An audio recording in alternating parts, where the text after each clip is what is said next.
القرآن الكريم. أعوذ بالله من الشيطان الرجيم. بسم الله الرحمن الرحيم. إنا أعطيناك الكوثر فصل لربك وانحر إن شانئك هو الأبتر. صدق الله العظيم. أما بعد,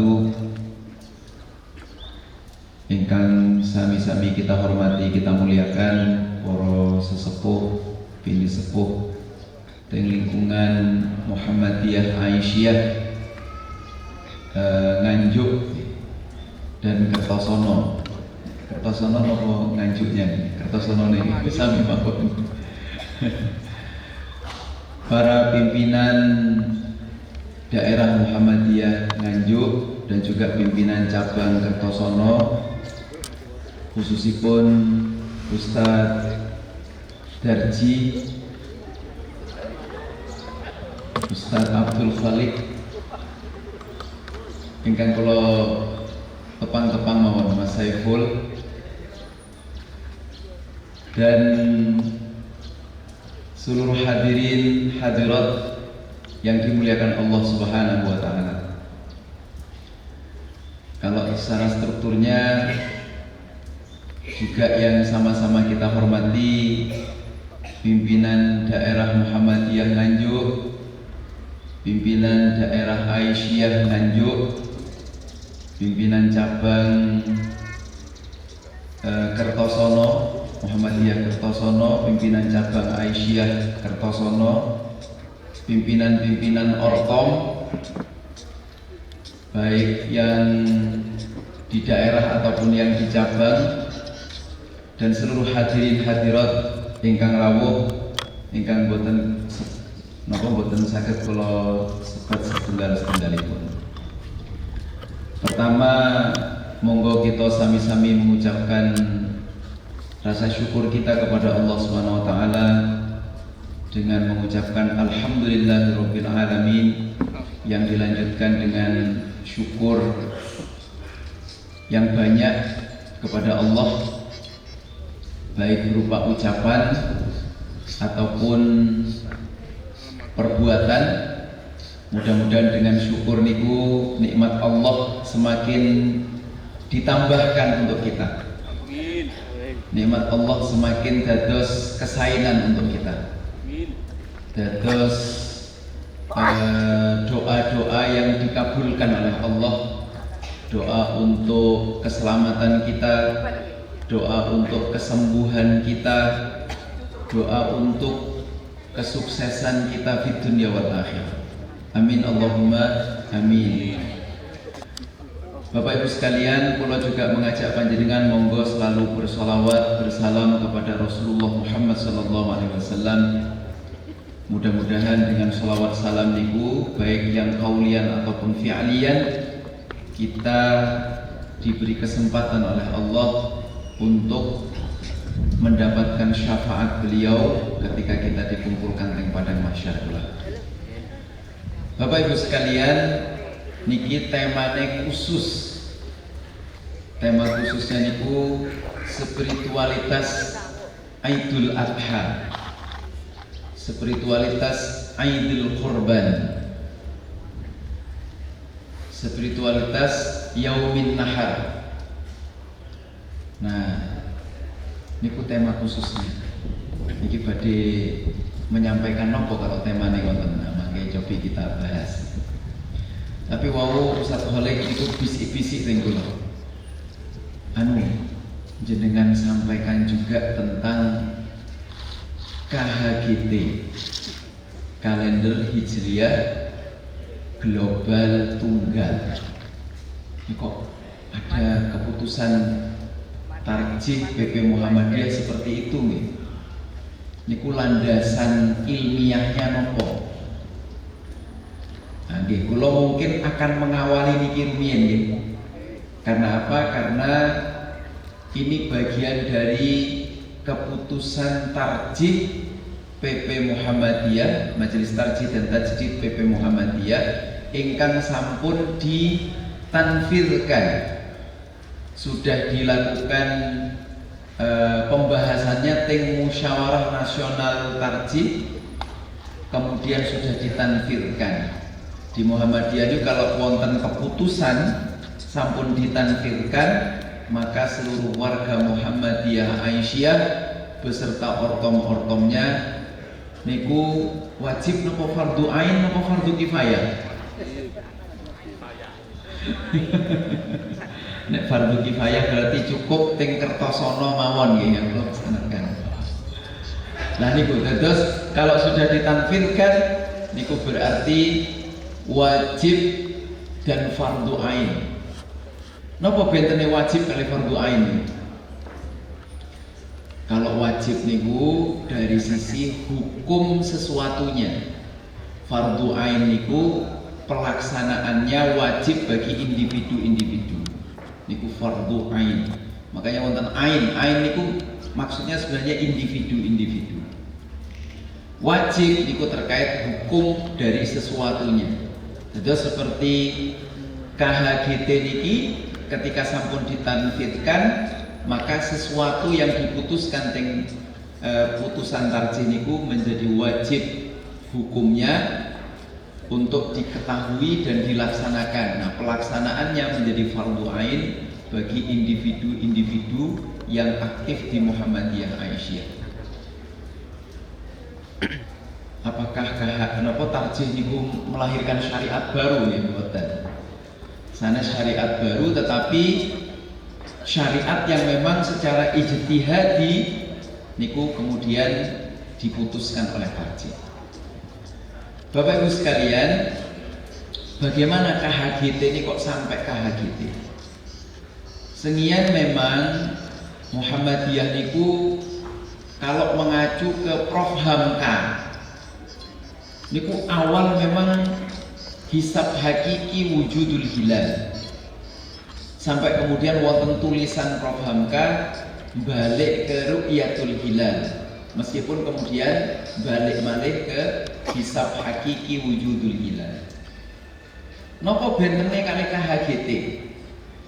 Terus kalau hisab hakiki wujudul hilal niku sifatnya kita menentukan awal dan akhir bulan Hijriyah niku berdasarkan ilmil hisab, atau bahasa fikihnya disebut ru'yah bil ilm atau ru'yah bil hisab, menentukan awal akhir bulan itu dengan cara hisab, metodologi hisab.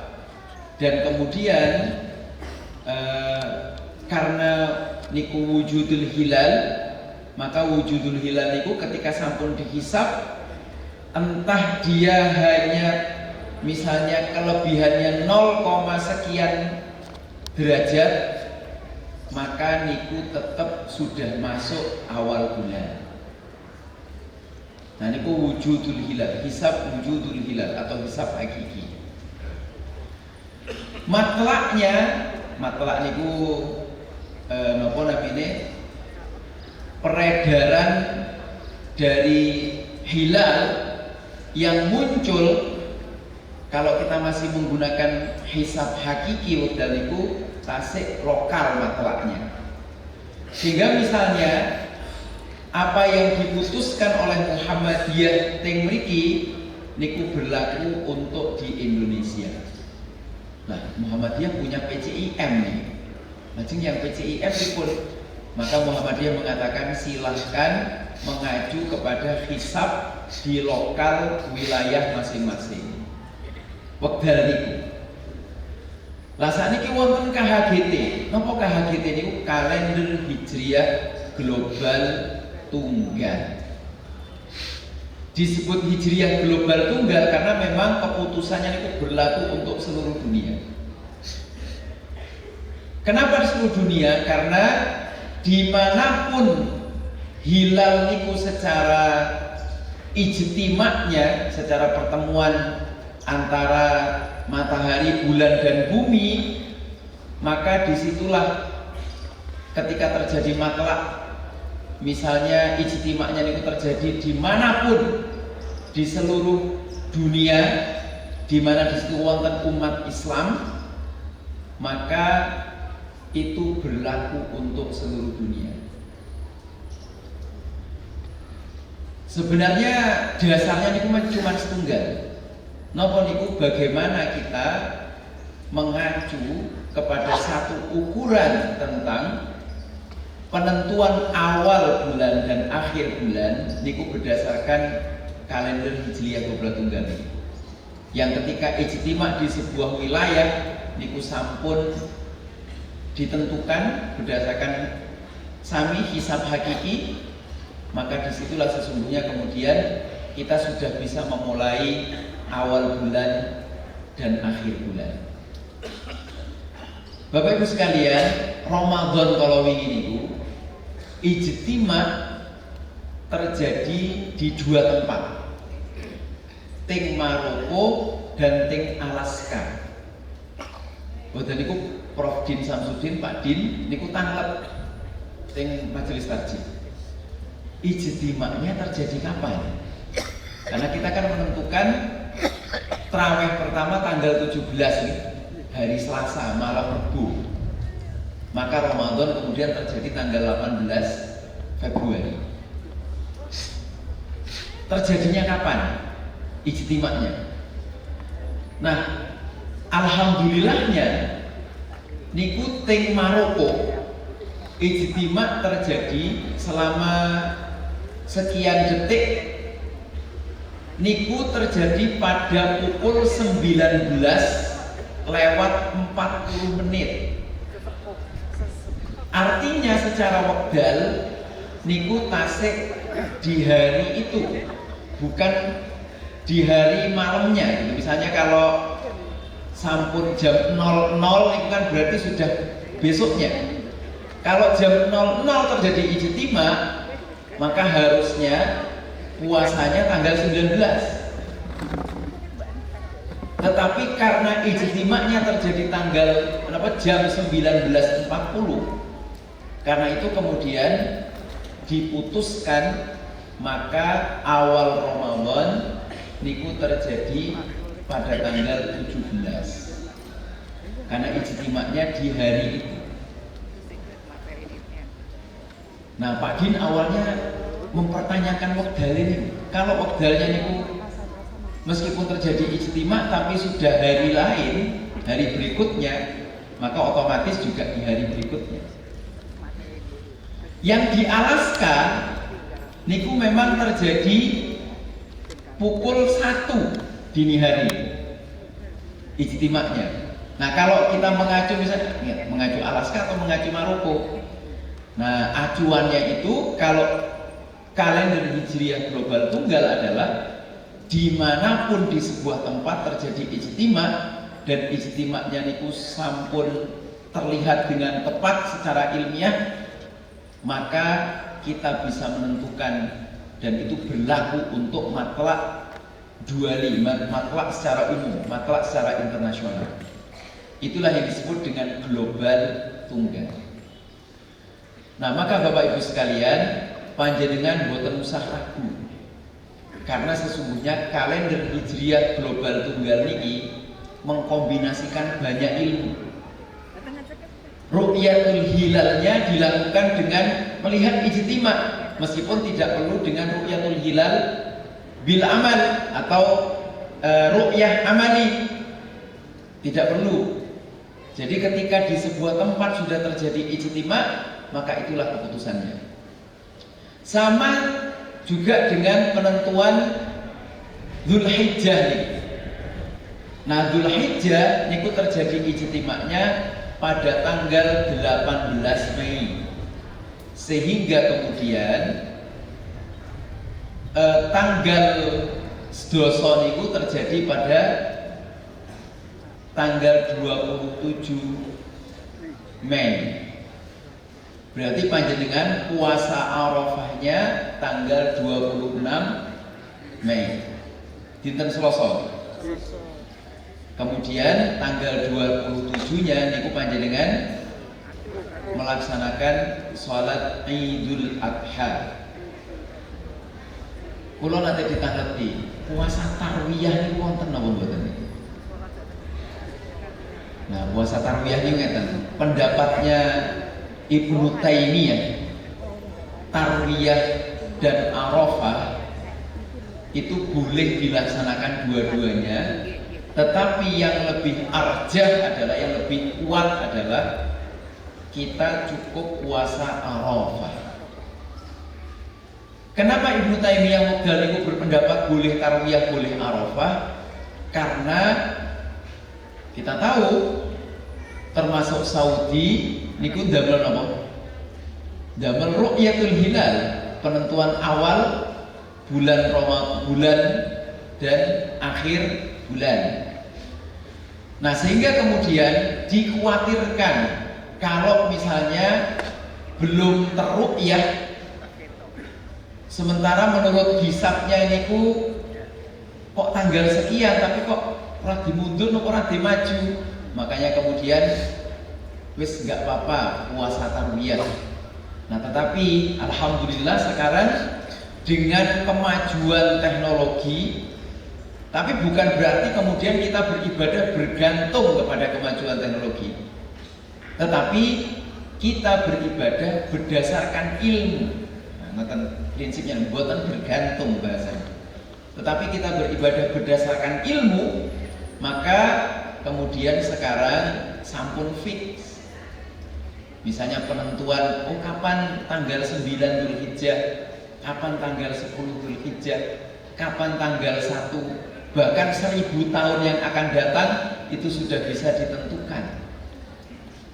Nah, artinya Bapak Ibu sekalian, KHGT niku pun panjenengan mboten usah ragu derek mawon. Ini berarti taklid.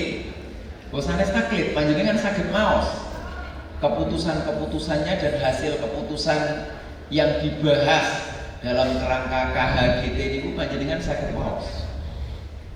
Nah, sehingga kemudian taklidnya adalah bukan taklid, minimal ittiba. Nah, kalau ittiba itu berarti kan panjenengan mengikuti tetap dengan panduan ilmu pengetahuan. Nah, niku. Jadi tanggal 26 kita puasa Arafah, tanggal 27 kita puasa salat, sanes puasa tapi salat Idul Adha. Nah, Bapak Ibu sekalian, niki masih terkait dengan kurban sebenarnya. Kalau tak matur panjenengan putusan tarjih tapi sanes putusan niki tasik fatwa. Terus yang tarjih niku wonten 3 hal yang kemudian menjadi hasil diskusinya, hasil ijtihadnya. Nomor setunggal niku namine wacana tarjih. Nomor kalih namine fatwa tarjih. Nomor 3 namine putusan tarjih yang sudah ditanfidkan. Nah, kalau wacana tarjih niku maksudnya adalah ulama-ulama tarjih berpendapat tapi dereng dibahas. Nah, niku tasik wacana tarjih. Misalipun ada seorang ulama tarjih menulis tentang satu masalah, dikirim ke Suara Muhammadiyah. Nah, maka niki namanya wacana tarjih. Ketika sampun dibahas di Munas tarjih tetapi belum diputuskan, di Munas itu kemudian ditanfirkan, namun misalnya wah ini disepakati. Nah, kesepakatan itu dereng diputuskan, maka niku menjadi fatwa. Banyak produk fatwa. Misalipun soal ngeses, soal ngeses gitu. Makanya karena masih fatwa, pengikut madhab Maliki dan madhab Syafi'i ting Muhammadiyah niku tasik kathah. Semerap nih panjenengan. Pengikut madhab Maliki ibu, semerap ibu. Pengikut Pak Malik Fajar almarhum niku tasik berpegang teguh kepada sebelum fatwa ini diluncurkan. Napa niku? Ngeses iku mubah. Merokok itu mubah, boleh-boleh saja. Rasanya. Tapi wonten yang berpegang teguh pada fatwa ini, karena sudah difatwakan, Fatwa niku meskipun tidak mengikat bisa menjadi panduan bagi warga Muhammadiyah. Sehingga pengikut madhab Syafi'i, inggih menika pengikut madhabnya Pak Ahmad Syafi'i Ma'arif, niku getol mengkampanyekan anti ngeses. Lajeng, ini harus piye? Nah makanya kemudian disampun karena masih fatwa levelnya, monggo saling menghargai. Yang ngeses, nek badhe ngeses, pados tempat ngeses ingkang sae. Ngoten nggih. Nah, yang terakhir yang menjadi fatwa niku dan niki harusnya sudah dilaksanakan di tahun ini. Niku dereng. Napa niku fatwa tentang penyembelihan dam di luar tanah haram. Penyembelihan dam di luar tanah haram. Fatwa ini sudah dibahas menjadi wacana tarjih sejak tahun 2022. Baru difatwakan nembe mawon. Kinten-kinten sebulan 2 bulan yang lalu. Fatwanya sampun ditandatangani oleh Ketua dan Sekretaris Majelis Tarjih dan Tajdid PP Muhammadiyah dan sampun disosialisasikan. Bahkan sampun ditindaklanjuti instruksi khusus kepada lazismu untuk supaya apa? Jamaah haji warga Muhammadiyah Aisyah dalam penyembelihan damnya niku dilakukan di luar tanah haram alias di tanah air. Tapi niki memang ngeten Bapak Ibu sekalian. Kalau belum disosialisasikan dengan sangat-sangat dahsyat, niku nggih kadang bisa ngeten-ngeten nih. Napa malih niki menyangkut ibadah haji. Karena fatwa lainipun, misalnya mudzakarahnya MUI mengatakan penyembelihan dam yang dilakukan hujjaj tamattu di luar tanah haram, maka itu bisa mempengaruhi keabsahan hajinya. Nah ini bayangkan jamaah kita di sana kemudian, nah ini piye kok dame di sembelih di tanah air gak sah kok haji nih, bingung nih. Wah sapora ya hajiku iki, ngoten mangke. Sami kali pas kita haji ini kan tarjih itu sudah memutuskan umroh di waktu haji niku cuman umroh wajib. Di waktu haji, kalaupun ketika panjenengan melaksanakan umroh, berarti kan umroh mawon sanes umroh yang dibarengi haji. Niku memang dibolehkan panjenengan badhe umroh malih monggo. Ketika ibadahnya khusus umroh. Tapi ketika berangkat haji panjenengan, umrohnya niku cukup yang umroh wajib mawon. Nah niku jamaah ngeten nawa. Wah ini ibadah tawar menawar. Nanggung Ustaz, sayang sampun ting mriki. Nganggur nih kata nganggure gitu. Mosok ora oleh umroh wong ketan'im mawon cuman sedasa menit pulang pergi. Bayare 10 riyal.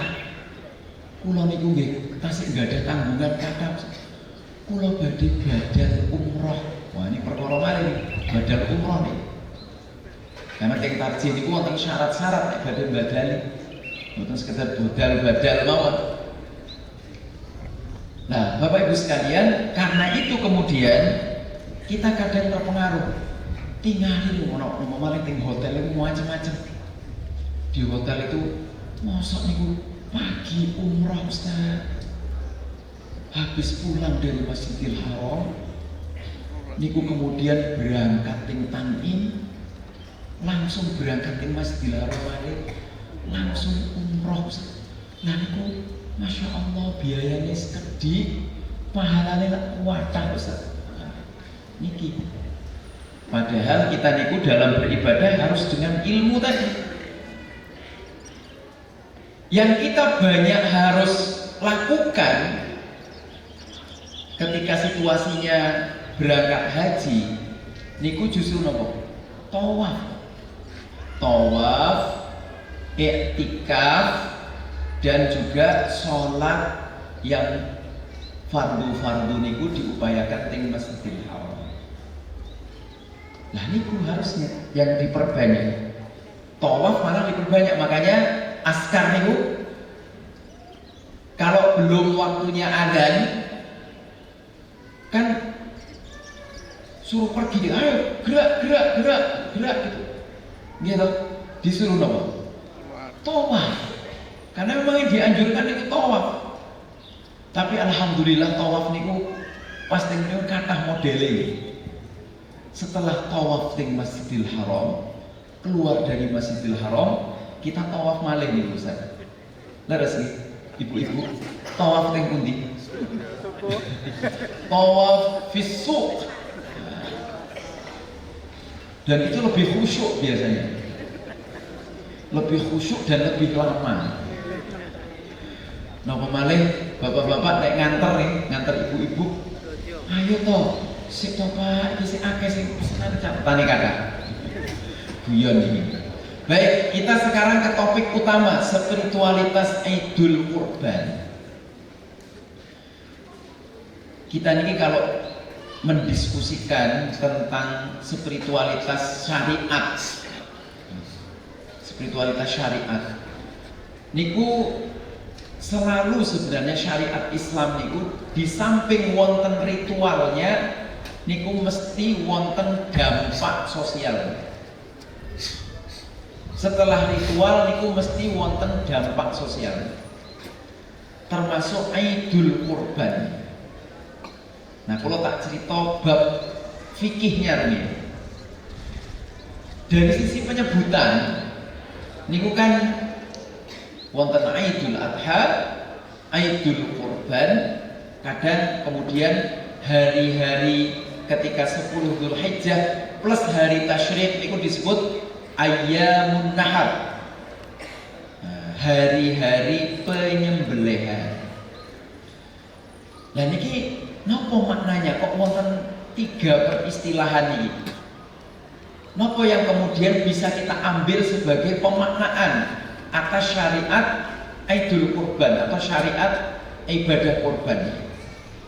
Nun sewu Bapak Ibu sekalian, kalau adha niku artinya hewan kurban.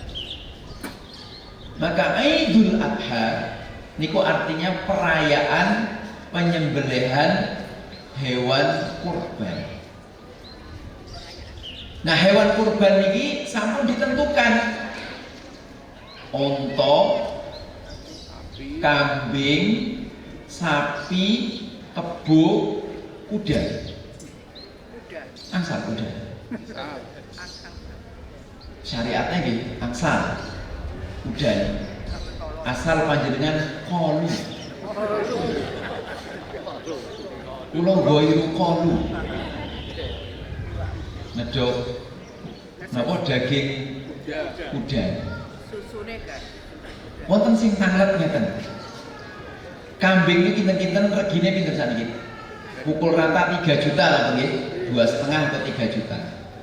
Ustaz angsal napa mboten? Kula niku tumbas pitik seharga 2,5 juta. Kemudian kula niati kurban. Lho napa kok saged ngoten pertanyaan panjenengan? Ben daginge niku langkung kathah. Nah, kula kemudian baginya juga langkung kathah. Nah, Bapak Ibu sekalian, ternyata syariat udhiyahnya niku kenapa kemudian disebut udhiyah? Niku sampun ditentukan. Karena sampun ditentukan, maka nggak boleh di luar unta, kambing, sapi, kebo, dan kuda. Dengan catatan panjenengan kolu. Dan niku, maka di luar ini panjenengan misalnya kula niku ternak puyuh. nyembelih puyuh dados hewan kurban mboten angsal. Nyembelih pitik, bebek banyak, entok, nah niku juga mboten angsal damel kurban. Karena udhiyah niku artinya memang sudah ditentukan. Maka hewan kurban niku secara spiritualitasnya adalah inggih menika sesuatu yang memang ditumpahkan darahnya ketika hari-hari nahar, hari-hari penyembelihan hewan kurban. Dan Allah Subhanahu wa taala memberikan semangat sekaligus kewaspadaan untuk kita. La yanalallahu luhumuha wala dima'uha walakin yanaluhu taqwa minkum. Panjenengan niku ketika melakukan penyembelihan atau panjenengan niat tahun niki, tahun mendatang untuk beribadah menyembelih hewan kurban, maka yang diharapkan Gusti Allah niku boten kok cuman dagingnya dan darahnya, tetapi panjenengan setelah itu adalah takwanya. Lah teng niki wonten syariatnya malih. Syariatnya napa? Panjenengan ketika mau melakukan penyembelihan hewan kurban niku namine harus clear, harus jelas, boten angsal hamba Allah boten angsal. Jadi harus disebut jelas. Misalipun Ustadz Darji nyembelih sapi kalih, nah, misalnya ngoten, dinten niki, tahun niki. Nah niku harus disebutkan jelas. Boten angsal aku ben gak riak tak nyebut hamba Allah. Nah niku. Boten angsal. Sami kali zakat fitrah. Zakat fitrah niku syariatnya harus nyebut nama, nggak boleh hamba Allah. Kenapa? Nah niki rahasianya.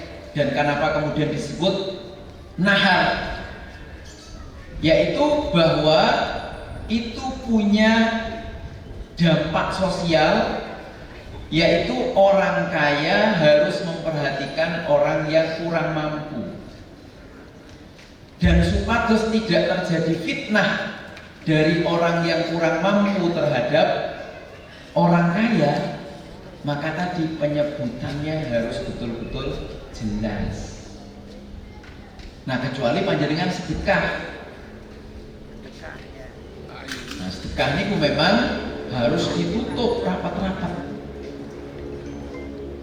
Gak boleh, bahkan ibaratnya tangan kanan ketika bersedekah tangan kiri disimpen ngeten. Artinya ini kenapa? Ojo sampai ngertos. Kalau keluarga harus diparingi ngertos. Apalagi istri. Engkau malah curigation. Wingi untuk duit sak miliar sendi. Kanggo sapa iki? Nah, ngoten mangke. Nggih Bu nggih. Nah, jadi kalau keluarga memang harus ngerti. Tetapi tetangga nggak perlu tahu kalau sedekah. Cuman kalau kurban, hewan kurban kali zakat itu harus paham. Sebab nopo iki ono omah magrong-magrong penghasilannya akeh, tapi kok koyoke ora tahu kurban. Koyoke ora tahu zakat. Karena tadi ketika zakat nyebutnya hamba Allah, ketika kurban nyebutnya juga hamba Allah. Nah ini Bapak Ibu sekalian, dados secara hewannya harus seperti itu, penyebutan orang yang melakukan kurbannya itu juga harus jelas. Nah ini yang menarik harus juga dilakukan ketika waktunya, yaitu ketika 10 Dzulhijjah, 11, 12, 13. Terus kawan dinten. Para ulama membahas sampai wektale. Pripun wektale? Penyembelihannya dilakukan setelah sholat Idul Adha sampai wekdal asar di tanggal 13. Maka panjenengan kalau nyembelih hewan kurban, diniatkan menyembelih hewan kurban, kok setelah sholat asar? Nah, niku jumhur ulama mengatakan iku wis boten ternilai sebagai kurban, tapi sampun ternilai sebagai sedekah mawon. Nah, niku jumhur. Meskipun seperti Imam Abu Hanifah mengatakan itu boleh pokoknya di tanggal 13. Tanggal 13 niku sampai maghrib. Karena orang niku jarang nyembelih niku di waktu malam. Pripun nek menyembelih di waktu malam? Kok malah keliru-keliru nomone sing disembelih niku. Urat leher dari hewan kurbannya malah boten ketinggal. Lah kenapa jumhur kok wekdal asar? Nah, karena penghitungan hijriah niku ketika masuk asar niku sampun masuk hari berikutnya. Makanya misalnya pun niki dinten Ahad, mangke asar niku sudah disebut malam Senin atau Ahad malam Senin. Nah, ngoten. Karena itu secara wekdal Bapak Ibu sekalian niku wekdale. Nah, kemudian kita kok kemudian menyebutnya sebagai Idul Kurban. Terus udhiyah dan nahar itu memang harus memiliki nilai spiritualitas. Napa spiritualitasnya? Spiritualitasnya adalah kurban. Kurban ini maknanya 3. Pertama, dekat. Yang kedua, kerabat. Yang ketiga, menjaga. Terus yang pertama niku maknanya mendekat. Mendekat niku teng sinten teng Gusti Allah, taqarrub. Makanya salah satu nilai dari ibadah kurban itu adalah secara spiritual inggih menika kita mendekatkan diri kepada Allah SWT. Dan cara mendekat tadi la yanallahu luhumuha wala dima'uha walakin yanaluhu taqwa minkum. Niku tingkat spiritualitas yang paling tinggi dari ibadah Ramadan adalah takwa. Nah, takwa niki Masya Allah. Takwa niki menyangkut ke atas, menyangkut ke diri kita, hubungannya dengan diri kita sendiri. Jadi kita ini ketika ibadah, kita dengan Allah, kita dengan diri kita sendiri, kita dengan keluarga kita dengan kanan kiri, depan belakang kita, dan juga dengan tetangga-tetangga, kolega, bahkan dengan di mana kita aktif. Ini takwa atau ibadah. Maka jika kurban sebagai bentuk taqarrub kepada Allah yang diharapkan oleh Allah Subhanahu wa taala yaitu takwa, maka niku pertama wonten hubungannya dengan ke atas. Hubungannya dengan ke atas. Napa niku hubungannya dengan ke atas? Bahwa Allah Subhanahu wa taala niku sampun maringi rizki banyak kepada kita. Teng Al-Qur'an rizki niku disebut dengan 3 lafaz. Lafaz yang pertama inggih menika nikmat. Nomor kali rizq. Nomor 3 ala. Wonten malih tambahan yang keempat itu biasanya disebut wahab, wahbun, wahbatun. Nah, yang pertama niku inggih menika nikmat. Nikmat itu bisa macam-macam. Hal yang berupa rizki tampak, rizki yang tidak tampak niku sesungguhnya adalah nikmat. Maka Allah memberikan kita sehat, nah, niku nikmat. Allah memberikan kita harta benda, niku nikmat. Allah memberikan kita jabatan, niku juga nikmat. Allah memberikan banyak hal, kita sakit ngunjuk dengan saya, madaran kita setelah ngunjuk gitu, aman-aman saja. Kita dahar, masya Allah, pedes, levelnya level apa?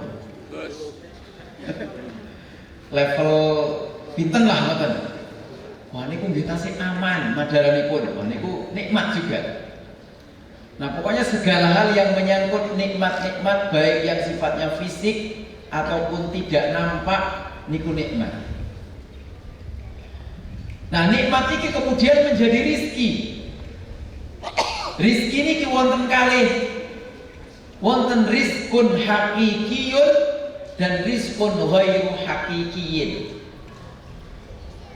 Terus nikmat itu bisa berbentuk rizki, yang rizkinya itu bisa rizki yang sifatnya hakiki dan rizki yang sifatnya buatan hakiki.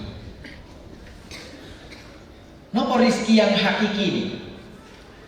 Rizki yang hakiki itu tadi adalah seluruh nikmat tadi niku, baik yang fisik ataupun tidak fisik, niku yang membuat kita semakin enak hati, nyaman hati, lapang hati, dan juga bisa membuat hubungan kita dengan diri kita sendiri juga enak. Hubungan kita dengan Allah semakin dekat, semakin taat. Hubungan kita dengan keluarga semakin bagus. Hubungan kita dengan tetangga, dengan kolega kita juga semakin bagus. Niku rizkun hakiki. Jadi seluruh rizki yang membuat kita enak, nyaman, bahagia, niku rizkun hakiki. Sementara rizkun ghairu hakikiin, rizki yang tidak hakiki, seluruh hal tadi niku, tapi membuat kita kok buatan nyaman. Untuk duit malah susah, meskipun angsal jabatan malah abot. Angsal nopo mawon yang menjadi rizkun, menjadi nikmat, niku kok malah mabuk. Nah niki namanya rizkun ghairu hakiki. Termasuk istidraj. Sebenarnya istidraj sih. Istidraj niku panjenengan diparingi banyak hal yang seperti saya, tapi panjenengan niku aslinya di hati panjenengan semakin jauh dari Gusti Allah. Niku istidraj. Itu juga termasuk rizkun ghairu hakiki. Nomor 3 Bapak Ibu sekalian, nikmat Allah niku biasa disebut ala. Niku cuman terkait dengan surah Ar-Rahman, disebut 31 kali di surah Ar-Rahman. Fabi ayyi ala'i rabbikuma tukadziban. Jumhur ulama tafsir sepakat ala itu adalah nikmat untuk 3 hal. Napa niku? Nikmat positif karena kita dekat Quran. Maka kalau kita dekat Quran, niku nikmat Allah yang berupa ala. Maka surah Ar-Rahman diawali dengan Ar-Rahman, 'allamal Quran. Diawali dengan itu. Penegasan para ulama tafsir disebutkan bahwa rizki yang berupa ala itu adalah rizki karena kita dekat dengan Al-Quran. Dan Masya Allah, orang yang dekat dengan Al-Quran, jaminannya adalah dia akan mendapatkan cahaya baik di dunia, di alam kuburnya nanti, dan juga di akhirat. Ini orang yang dekat dengan Quran. Maka Masya Allah, monggo, ala ini memang harus terus-terus dicari, terus-terus diupayakan. Nah, nomor kali ala itu adalah nikmat positif yang terkait dengan ad-din, dengan keislaman kita. Keislaman kita niku sederhana.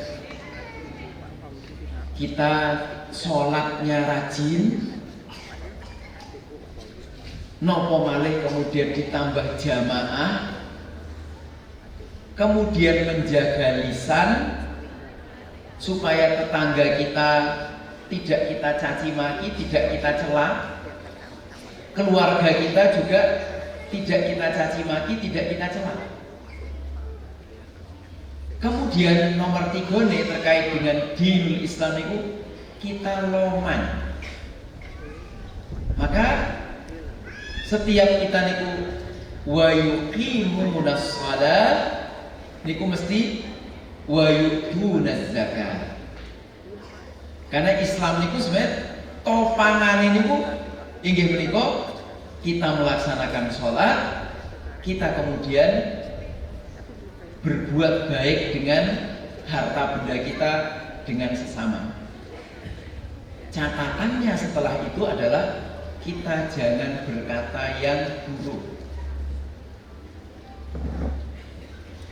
Maka kalau kita memasak, niku kita diminta oleh Rasulullah SAW agar apa? Agar memperbanyak kuahnya. Tapi bukan berarti tetangga niku panjenengan paringi kuahe mawon. Mosok diparingi kuahe tok. Dagingnya wonten gangsal gitu bagi setunggal-setunggal. Sanes kuahnya niku cuman ibarat mawon bahwa kita niku tetangga ya, ketika mencium bau masakan kita, mereka juga harus merasakan. Terus alat niku yang kedua adalah din terkait dengan Islam, menjaga sholat, utamakan jamaah, kemudian bersedekah, loman, dan menjaga lisan kita. Dan yang terakhir, alat niku maknanya adalah bahwa nikmat Allah niku positif ketika kita niku diberi istiqomah oleh Allah melaksanakan kebaikan-kebaikan sesuai dengan syariat Islam. Niku alat. Yang terakhir teng Al-Qur'an niku adalah wahbah. Wahbah niku adalah potensi yang melekat pada seseorang. Yang itu biasanya berupa bakat. Niku rizkun. Ada orang yang bakatnya ngelukis. Kula niku ket senian niku diajari ngelukis mboten saged-saged. Kula saged niku cuman angka 3 dados bebek. Nah, niku kula saged niku cuman. Wonten sing punya bakat ngoten, wonten sing bakatnya nulis, wonten sing bakatnya tarik suara, wonten sing bakatnya macam-macam. Niku wahbah. Dan ini juga positif. Maka Al-Wahhab, Allah Al-Wahhab niku adalah Allah memberikan potensi kepada setiap orang. Dan itu harus dimaksimalkan supaya orang itu saged nopo memaksimalkan daya positifnya pada dirinya. Poin paling terakhir, karena niki sampun jam 7 kurang 2 menit. Nyata jam 7 kan? Tadi dikatakan wonten hubungan spiritual antara ibadah-ibadah kurban, makanya kemudian maknanya taqarrub, mendekat diri kepada Allah. Taqarrub yang paling saya ini langsung ting Gusti Allah, kemudian kepada diri kita sendiri, yakni menjaga istiqomah tadi. Terus kaitannya malih kali makna kurban itu sendiri inggih menika kerabat.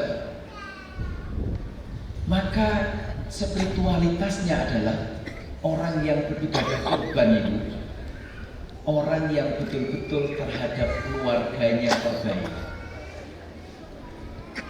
Simbolnya orang beribadah kurban dapat pupu kanan.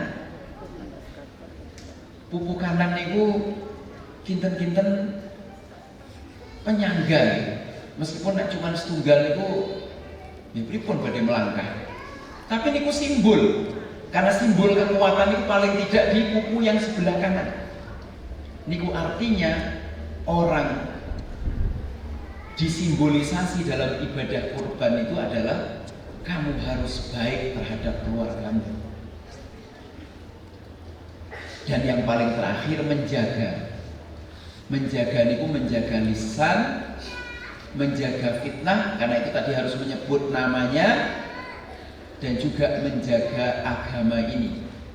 Dan karena itu kemudian ibadah kurban itu bukan cuma berdampak secara individu, tapi lebih ke sosial. Fasholli li rabbika wanhar. Setelah panjenengan ibadah yang ritual sifatnya ke atas, maka wanhar ibadah kurban itu supados panjenengan saya hubungannya dengan sesama. Dan paling terakhir, karena niki menyangkut Nabiullah Ibrahim alaihissalam, ingin menikah terkait haji. Haji niku simbol paling inti sesungguhnya di samping ibadah kepada Allah, mohon ampun kepada Allah, ingin menikah ukhuwah. Panjenengan ketika haji sing fanatik madhab niku mboten angsal. Bayangkan panjenengan fanatik madhab Syafi'i,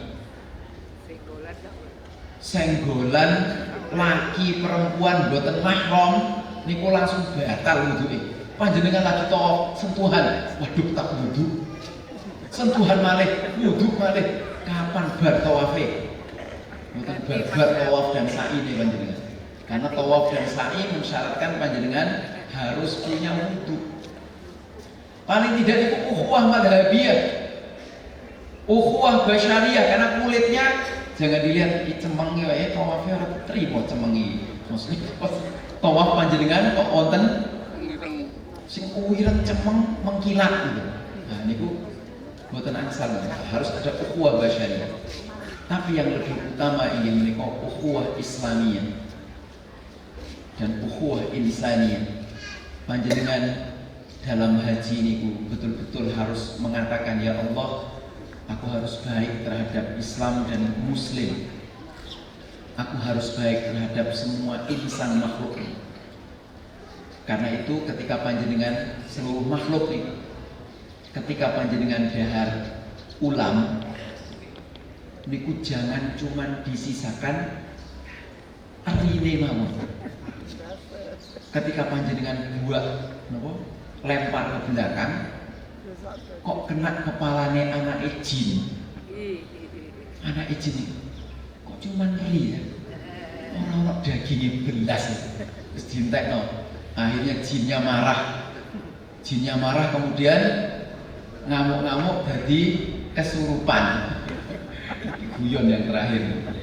Intinya nopo, bahwa kita terhadap semua makhluk Allah niku harus berbuat yang terbaik.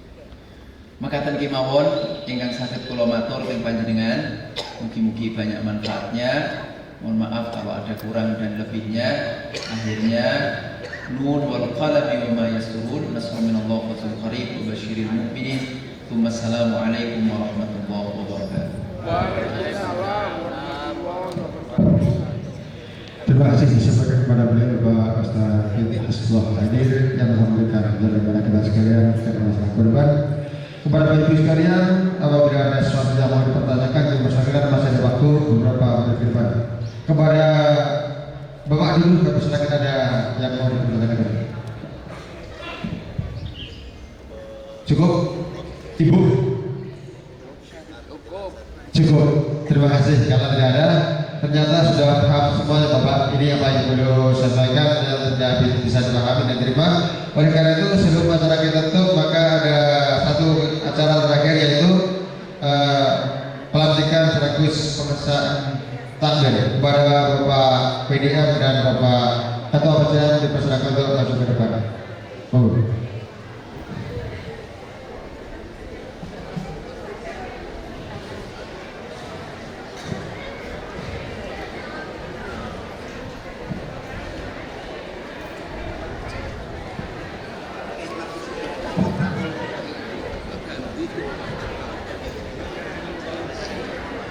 Assalamualaikum warahmatullahi wabarakatuh. Bapak Ibu yang saya hormati, saya nyampang kita masih adalah Bapak Haji. Maka pada kesempatan ini PCM Nganjuk mau memberikan SK takmir kepada Takmir Masjid Al-Mutakin. Bapak-bapak yang sudah tercantum di sini antara lain yaitu namanya yang pertama Ketua Bapak Muhammad Roisuddin MPD, Wakil Ketua Bapak Insinyur Muhammad Firdi, Sekretaris 1 Bapak Zainal Arifin SPD. Mohon untuk segera mandiri di depan. Wakil Sekretaris Bapak Suyanto SPD dan Bendahara Bapak Abdul Haris SPD, Wakil Bendahara Bapak Haji Valentino Ardiansyah ME. Kepada yang saya baca mohon untuk segera menempati tempat bersama Bapak Rois.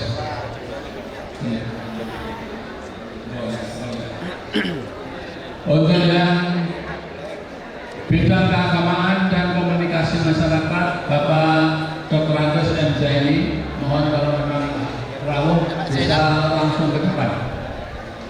Bapak Karjono SPD, dan yang ketiga Bapak Naim.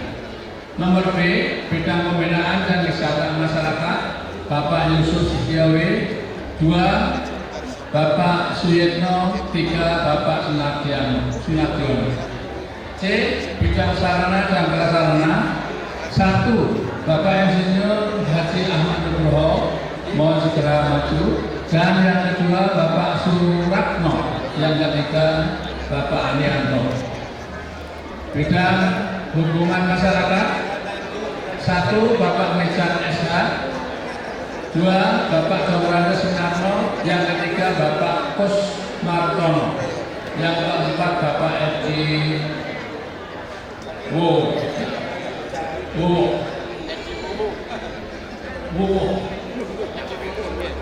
E, bidang keamanan dan kebersihan, 1, Bapak Susekto. 2, Bapak Imam Syafi'i. 3, Bapak Suwadi. F, bidang kesejahteraan umat dan ekonomi, 1, Bapak Dr. Setiano. 2, Bapak Mukti Zairani SE. Dan yang ketiga Bapak Said. Bidang pemuda dan remaja masjid, 1, Bapak Pascal Milanda Komunitas SPD. 2, Bapak Nur Wahid SPD. 3, Bapak Muhammad Torik SE. Mohon yang ada mohon segera ke depan.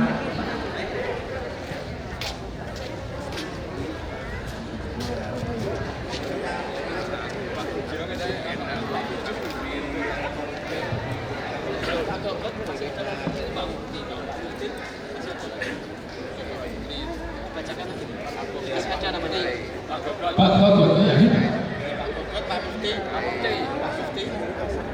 Monggo Pak Gogot, Pak Mukti, Pak Yusuf.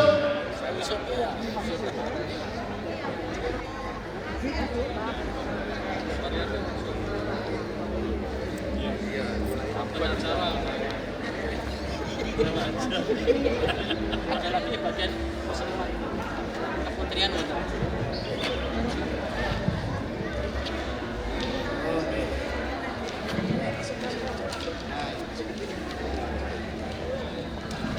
Maaf ada berada di baliknya, yaitu bidang penumbuhan masjid. 1, Ibu Uyani. Mau dilatih 2, oleh Ibu Haji Nurul Kajar Yana SPD. 3, Ibu Yufaidano Lupita Negron. 4, Ibu Nurul Hidayati. 5, Ibu Murni S. 6, Ibu Murni Isami. 7, Ibu Subhati SC. 8, Dia Laksana. 9, Ibu Siti Fayyarotaka. Bidang kesekretariatan, Bapak Haji Surya Siti. Dan yang terakhir bidang kesehatan, yaitu 1, Bapak Dr. H. Maibu Fikri. 2, Ibu Endah Widawati SI.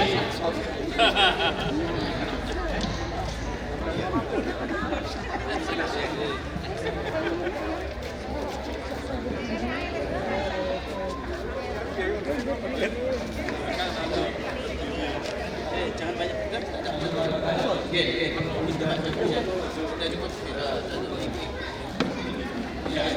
Ibu-ibu yang saya panggil tadi, monggo. Monggo. Ayo Ibu, mana tadi ayo? Ibu Nurul. Ayo segera. Mana yang lain? Jangan banyak-banyak berarti. Bu mana? Ibu Miani. Ibu Miani. Ibu Ada Nurul Fajar, Ibu Yufaida, Ibu Nur Indayati, Ibu Murni Utami, Ibu Suhati Ningsih, Ibu Pegiamat Jalan Tengah 9, Ibu Siti Khairiyah Tolfa. Monggo Bu.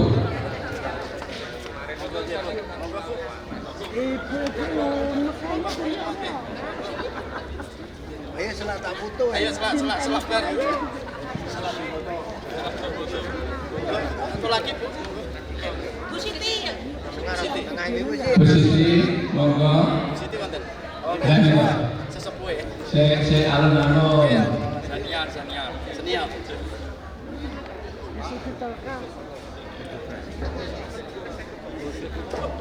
Sehat.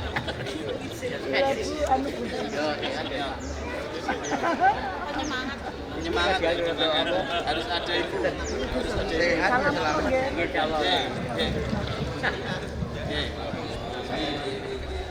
Pimpinan Cabang Muhammadiyah Kecamatan Nganjuk, naskah pengukuhan. Pada hari ini, atas nama Pimpinan Cabang Muhammadiyah Kecamatan Nganjuk, saya akan mengukuhkan saudara menjadi takmir Masjid Al-Mutakin periode 2026-2031. Harap saudara jawab dengan jujur pertanyaan berikut. Apakah saudara telah siap untuk dikukuhkan menjadi takmir Masjid Al-Mutakin periode 2026-2033? Insya Allah siap. 31. Oh ya, 31, bukan 40, maaf. Selanjutnya, ikuti kata-kata saya. Bismillahirrahmanirrahim. Bismillahirrahmanirrahim. Asyhadu an la ilaha illallah Asyhadu an la ilaha illallah wa asyhadu anna Muhammadar Rasulullah. Asyhadu anna Muhammadar Rasulullah. Raditu billahi rabba Raditu billahi rabba wa bil islami din wa bil islami dina wa bi Muhammadin sallallahu alaihi wasallam nabiyyan wa rasulah. wa bi Muhammadin Rasulullah sallallahu alaihi wasallam wa rasulah. Nabiyyan wa rasulah. Saya berjanji bahwa saya sebagai takmir Masjid Al-Mutakin periode 2026-2031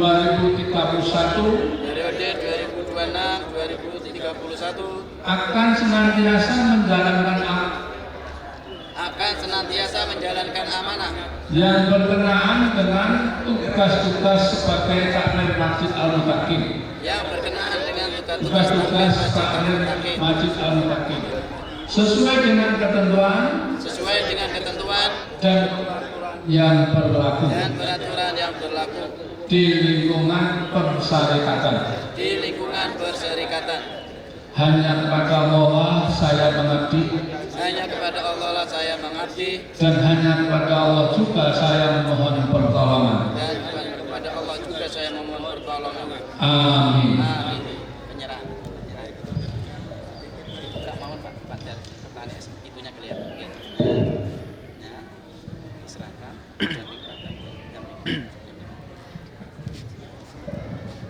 Monggo, ini ketua takmirnya Dr. Calon Muhammad Raisuddin. Mudah-mudahan semua yang kita kerjakan dirahmati oleh Allah Subhanahu wa taala. Selamat untuk para takmir. Coba nih sih, dipoto. Dipoto. Ojo nangis sih. Dipoto sih. Nggih. Oke. Oke, Mas Wid, pembuatan foto dari.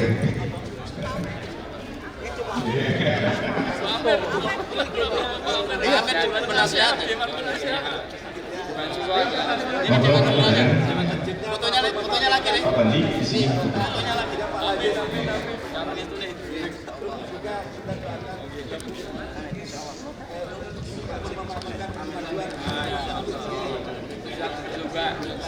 siap ikut dulu. Monggo foto bareng. Ya. Mas Farid. Mas Farid foto sih. Oke, foto deh. Foto dulu Pak Malik, foto dulu. Iya iya. Ini ada. Oke. Ya. Pak Malik, tengah Pak Malik. Pak ganti di tengah lagi. Lancar. Oke, foto. Ya, ini. Saya kesini saya enggak apa-apa. Kelihatan semuanya. Apa ya? Kurang gimana Mas? Mepet. Oh, kurang mepet. Oke. Mepet.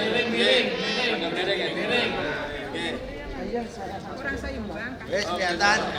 Oh, kurang seimbang. Oh, nggih. Oh, kurang nih. Oke.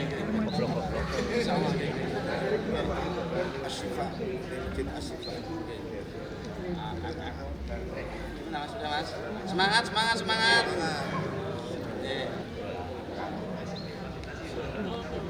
Oke. Lasismu.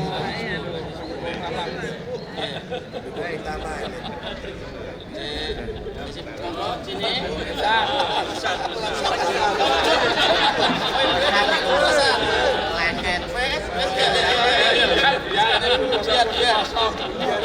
dua, tiga. Terima kasih.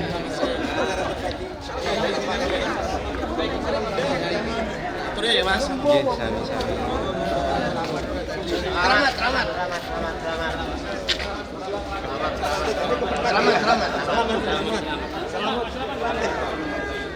Selamat. Amin Wahid. Selamat.